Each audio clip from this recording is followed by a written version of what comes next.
Bom, vamos lá, sejam muito bem-vindos aqui a mais um vídeo do meu canal, né? Fiquei uma semana aí sem postar, como eu falei pra vocês, eu vou postando de acordo com a nossa disponibilidade aqui de tempo.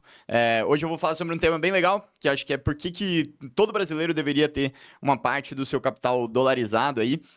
Fiquei uma semana, duas, sem postar aqui, porque tá bem corrido aqui na Mercúrios. A gente tá montando, deixa eu tirar aqui esse som, né?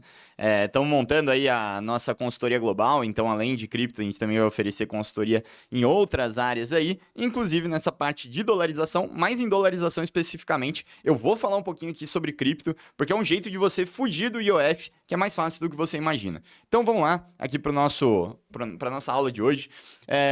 Eu queria falar então, né, como eu falei, por que todo brasileiro deveria ter pelo menos parte do seu do patrimônio em dólar, tá? E eu queria explicar alguns conceitos aqui. O primeiro deles é o home bias, ou seja, o viés do seu lar, né?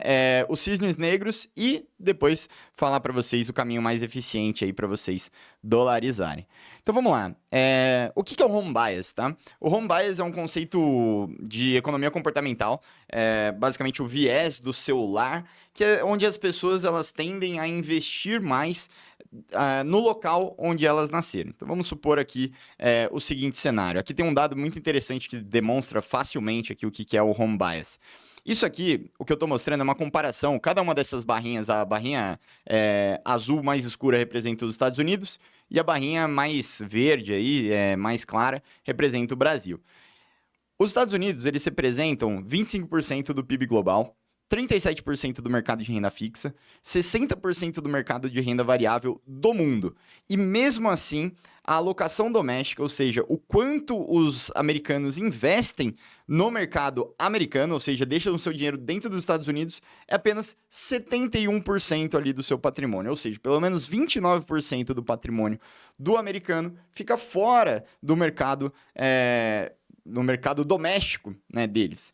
Enquanto no Brasil, mesmo a gente tendo um PIB que é 3% do PIB global, 2% do mercado de renda fixa global e 1% do mercado de renda variável, o brasileiro investe em média 99% do seu capital aqui no Brasil. Isso é muito complicado, né? Porque basicamente o que você tem, né, em vez de você trabalhar com um mar de opções, que é o mar global, ou seja, onde você pode ter todas as opções de investimento do mundo, você se limita a uma área específica pura e simplesmente por ter nascido aqui. Então vamos supor, se você tivesse nascido na Turquia, obviamente você não teria 99% do seu capital no Brasil. Mas por que isso tem que alterar algo no seu investimento se hoje a gente tem mecanismos de acessar todo o mercado global? Por isso que isso é um viés, é uma heurística, ou seja, algo que faz com que você, apesar de ser um ser humano que em tese deveria ser racional, tome decisões irracionais. Ou seja, hoje, para um brasileiro manter 99% do seu patrimônio no Brasil, não faz sentido nenhum se ele tem acesso a todo o mercado global.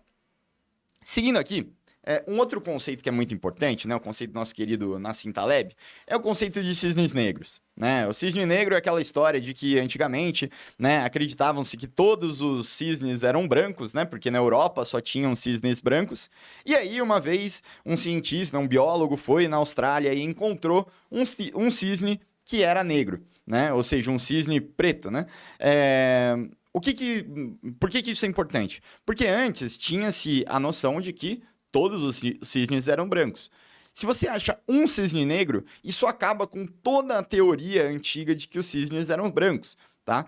Isso é só uma analogia, né, que em economia a gente traz para mostrar para vocês que muitas vezes existe um evento único e que, em tese, ele pode parecer que tem uma probabilidade muito, muito pequena de acontecer, mas ele é catastrófico, né? Obviamente não a existência de um cisne que é preto seja catastrófico, mas no sentido de que ele impactou muito uma certeza ali que a gente tinha na época. Então, o que isso significa nos termos de investimento? Vamos pensar em algo que não tenha a mínima possibilidade, ou uma possibilidade muito, muito remota de acontecer, mas que se acontecer, seria, assim, um desastre. Quem sabe um atentado terrorista nos Estados Unidos, como aconteceu em 2001, quem sabe uma pandemia global, qual a chance de acontecer uma pandemia que a gente fica 2 anos em casa, em pleno século XXI? A chance é mínima, mas aconteceu. Então, A teoria do Taleb é que esses eventos de cauda, né, esses eventos que são muito catastróficos, eles vão acontecer cedo ou tarde, porque são muitas opções de coisas que têm uma probabilidadezinha muito pequena de acontecer. Ou seja, essas probabilidadezinhas somadas se tornam uma probabilidade grande quando você pensa na probabilidade de pelo menos uma delas acontecer.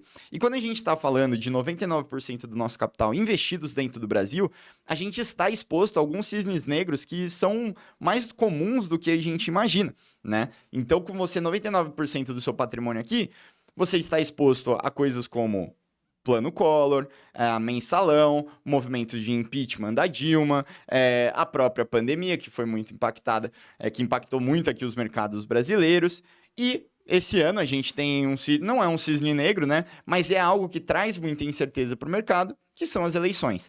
Né? A eleição, se for para um lado, pode ser bom para o mercado, se for para o outro, pode ser ruim para outros mercados. Então, aqui eu não quero fazer uma análise política de cada um dos cenários. A grande questão é que existe um cenário de incerteza e você tem que se proteger a ele. Então, faz muito sentido agora, se você não tem absolutamente nada dolarizado, você não estar exposto apenas ao risco Brasil. Né? Acho que isso é bem claro, né? Frente ao que a gente mostrou aqui nos slides anteriores, né? De que 99% do patrimônio do brasileiro está dentro do Brasil, a gente precisa se proteger desses possíveis cisnes negros e vários outros que já aconteceram na nossa história tupiniquim. Precisamos se proteger disso, tendo uma exposição a mercados globais. Beleza? Exatamente o que eu estava falando aqui, né? 99% do seu patrimônio está exposto aos riscos desse ambiente.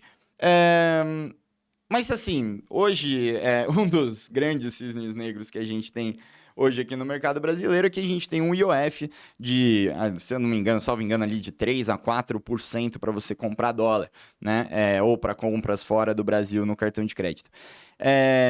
Por que isso é um problema? Porque, beleza, eu tenho lá meus 100 mil reais, vamos arredondar que o dólar está 5 dólares, um dólar está 5 reais, significa que se eu vou comprar 100 mil reais em dólar, eu vou perder 3 mil reais só nessa brincadeira para me proteger do risco Brasil.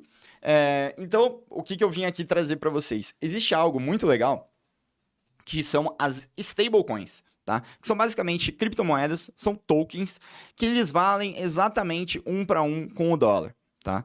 Danilo, mas por que isso é útil? Enfim, stablecoins são úteis por vários motivos, dentre eles poder transacionar dólar via blockchain. É como se você tivesse um dólar digital, tá? Que você transaciona na internet, você não consegue colocar o seu dólar físico, né? A sua nota de dólar na internet, então você joga no seu banco, ele digitaliza aquilo lá e você consegue mandar ali um dinheiro. Em cripto, para você mandar via blockchain, você precisa ter um token específico. Então, a gente cria um token que ele é 1 para 1 com o dólar, e aí a gente pode mandar de carteira para carteira. Por que tudo isso é importante?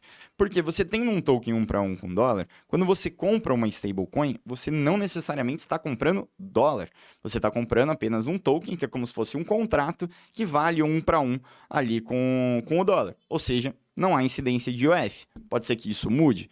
Em breve, pode ser que isso mude. Mas hoje a gente precisa aproveitar essa oportunidade. Porque existe uma assimetria de mercado muito grande. Né? Um dólar é 3% mais barato em stablecoin do que o dólar normal. Tanto é que muitas casas de câmbio estão sofrendo com isso e estão indo para o modelo tokenizado. Muitas exchanges e corretoras de cripto estão ganhando muito dinheiro nessa parte de dolarização e a gente precisa aproveitar. Além disso, quando você tem um token, você faz uma autocustódia, ou seja, você pode ter esse dinheiro inconfiscável, né, e podendo mandar ele sem spread cambial. Também isso é muito importante, podendo comprar o dólar comercial. Então, se você vai viajar, você não precisa gastar em dólar turismo e tudo mais, que normalmente é mais caro. E eu já vou te falar, se você for viajar, como que você pode fazer isso, tá? E sem uma taxa, né, abusiva aí que a gente sabe que tem nessas operações de câmbio. Além disso, olha que interessante, para quem acha que stablecoin está só no começo, o fato da gente de existir essa assimetria muito grande de mercado, ou seja, das stablecoins serem em média muito, muito mais baratos do que o dólar, como a gente estava falando, olha o tamanho do avanço do mercado de stablecoins para agora. Isso aqui é um dado do BRD Capital, tá? Que é justamente uma custodiante de stablecoins aqui no Brasil. Eles mostram que até o ano passado, até 2025, a gente teve 16 bilhões de dólares negociados em stablecoins. Esse primeiro trimestre do ano de 2026, a gente já teve quase 7 bi, tá? E isso aqui está muito drivado justamente pela incidência de IOF nas operações comuns e as pessoas vindo aqui para stablecoins. Ah, Danilo, mas e aí? Esse stablecoin não é muito difícil de comprar e tudo mais, como é que eu faço? Como é que eu faço para gastar depois? Cara, é um esquema extremamente simples, tá? Que eu vou mostrar aqui para vocês.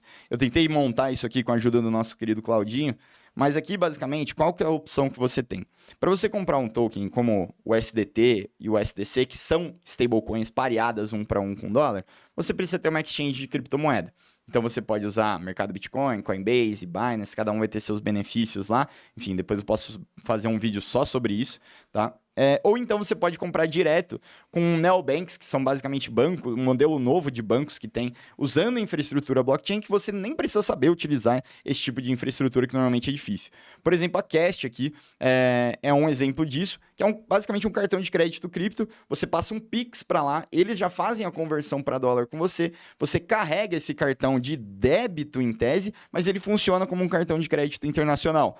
Ou seja, você está comprando stablecoin, você nem percebe, você nem precisa fazer nada diferente, é só mandar o Pix, tá? Quando você comprar dólar, eles vão estar comprando stablecoins, então não vão cobrar de você o IOF, vão fazer essa infraestrutura para você e você pode passar um cartão Visa normalmente. Tem outras opções que são bandeira Mastercard e tudo mais, estão crescendo bastante, mas enfim, desse jeito você consegue usar esse cartão de crédito de forma internacional, sem IOF. Pode usar aqui no Brasil também, então se você quiser deixar seu capital em dólar, mas usar um cartão de crédito normal aqui no Brasil, você pode também. Você pode até sacar em alguns lugares via ATM, tá? Então é uma opção bem legal aí para vocês. Então por isso que eu acho que todo brasileiro deveria sim ter uma parte do seu capital em dólar, para não ficar exposto a um home bias, para não ficar exposto aos cisnes negros que vão acontecer, para não ficar exposto ao cenário de incerteza com a eleição, e eu faria dessa forma aqui, comprando cripto e deixando num cartão de crédito para você poder usar. Inclusive, se você quiser, eu faço um convite aqui para todo mundo aqui do canal, eu vou deixar no primeiro link aqui da descrição, mas a gente está fazendo, deixa eu mudar aqui a nossa cena, a gente vai fazer nos dias 11, 12 e 13 de maio, aqui no próximo mês, a gente vai fazer uma imersão, que aqui tá falando que tá cobrando, mas a gente decidiu fazer gratuitamente, tá? A gente vai fazer gratuitamente para 50 pessoas, vai estar no primeiro link aqui da descrição, se você quiser participar, tá? Basicamente vai ser um desafio de 3 aulas ao vivo, onde a gente vai falar por que dolarizar, como dolarizar e como montar todo esse esquema aqui que eu mostrei para vocês, usando stablecoins e pagando no cartão de crédito. Sem IOF, sem spread cambial, comprando dólar comercial, inconfiscável, enfim... Tem várias vantagens aí, se vocês quiserem de graça aí, tô dando para todo mundo aqui do canal, no primeiro link da descrição, beleza? Pessoal, é isso, um videozinho curto aí só para não perder o costume de postar aqui, espero que vocês tenham curtindo. Mande esse vídeo aí para alguém que tá querendo comprar dólar aí, mas tá achando o IOF muito abusivo como nós aqui, beleza? Pessoal, um abraço e até mais. Valeu!